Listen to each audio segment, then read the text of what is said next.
Assalamualaikum warahmatullahi wabarakatuh.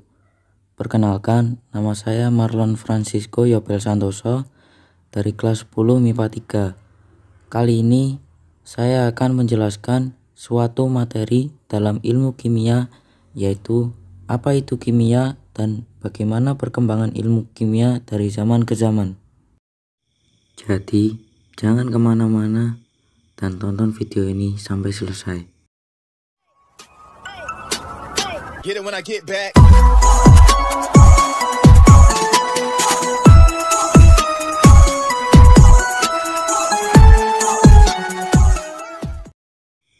Yang pertama, apa itu kimia? Kimia adalah cabang dari ilmu fisik yang mempelajari tentang susunan, struktur, sifat, dan perubahan materi. Ilmu kimia meliputi topik-topik seperti sifat-sifat atom, cara atom membentuk ikatan kimia untuk menghasilkan senyawa kimia, interaksi zat-zat melalui gaya antar molekul yang menghasilkan sifat-sifat umum dari materi, dan interaksi antar zat melalui reaksi kimia untuk membentuk zat-zat yang berbeda. Yang kedua, perkembangan ilmu kimia. Ilmu kimia sudah ada jauh pada zaman Mesir kuno, yaitu pada 3500 tahun sebelum Masehi. Ketika itu, bangsa Mesir kuno mengaplikasikan ilmu kimia dengan cara mengawetkan mayat atau biasa disebut dengan mumi dengan menggunakan kapur. Namun, pada masa tersebut, ilmu kimia dipergunakan hanya sebatas pengaplikasian saja. Lalu, pada tahun 4 Masehi, ilmuwan-ilmuwan Yunani yaitu Demokritus, Aristoteles, dan Plato mulai memikirkan hakikat materi. Demokritus berpendapat bahwa materi tersusun atas partikel-partikel kecil yang tidak dapat dibelah lagi dan dinamakan dengan atom.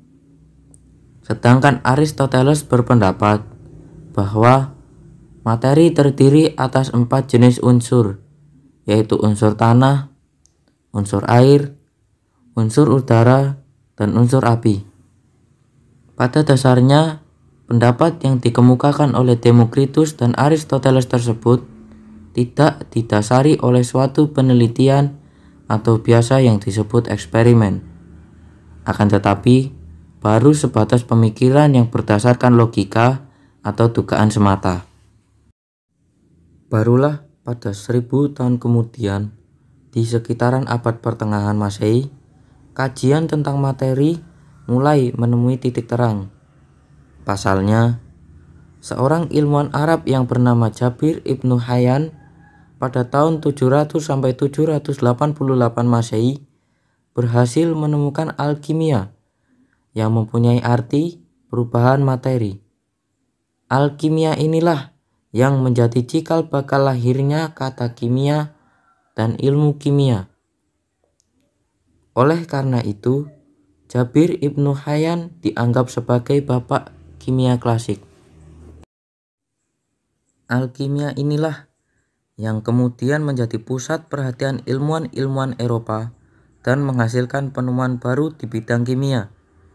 Salah satunya adalah dengan munculnya teori phlogiston yang disusun oleh Joseph Priestley dengan percobaan pemanasan oksida raksa. Pada percobaan tersebut dihasilkan air raksa dan gas-gas tidak berwarna di atasnya.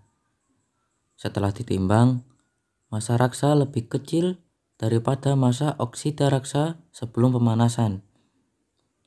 Priestley menyebutkan gas tidak berwarna tersebut dengan sebutan phlogiston. Phlogiston ini adalah semacam partikel yang terdapat dalam setiap bahan yang bisa dibakar. Akan tetapi, ada seorang ilmuwan Prancis yang bernama Anthony Laurent Lavoisier yang tidak mempercayai adanya phlogiston. Menurut Lavoisier, yang dimaksud dengan phlogiston itu adalah gas oksigen. Untuk membuktikan dugaan tersebut, maka Lavoisier mengulang percobaan Priestley dengan menimbang massa oksida raksa sebelum reaksi dan setelah reaksi pemanasan. Lavoisier melakukan hal ini secara teliti menggunakan timbangan yang sensitif.